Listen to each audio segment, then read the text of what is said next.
O'zgidromet shoshilinch ogohlantirish bilan chiqdi. Assalomu alaykum aziz muxlis. Agarda bizning kanalimizda mehmon bo'lsangiz, bizga obuna bo'lishni hamda videolarimiz ostida bir dona like tugmasini bosib qo'yishni unutmang. Joriy yilning 20, 21 hamda 22-iyun kunlari kutilayotgan yomg'ir yog'ishi sababli respublikaning tog' oldi va tog'li hududlarida sel suv toshqin hodisalari yuzaga kelishi mumkin. Bu haqda O'zgidromet ogohlantirish e'lon qildi.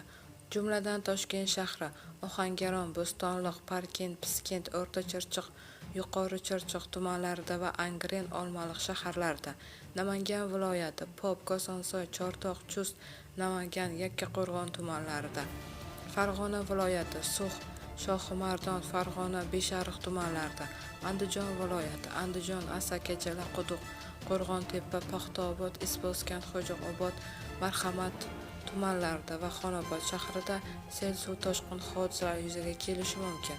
Tog'oldi va tog'li hududlarda istiqomat qiluvchi fuqarolardan, dam oluvchilardan hamda tog'li hududlarda harakatlanuvchi haydovchilardan ehtiyotkorlik choralari ko'rish so'raladi. Respublikaning ayrim hududlarida yomg'ir suvlari to'planishi ehtimoli bor. Bu esa hududlarni suv bosishiga olib kelishi mumkin deyiladi xabarda. Bu xabarni barcha yaqinlarimizga jo'natib qo'yamiz hamda videomiz ostida bir dona like tugmasini bosishni unutmaymiz.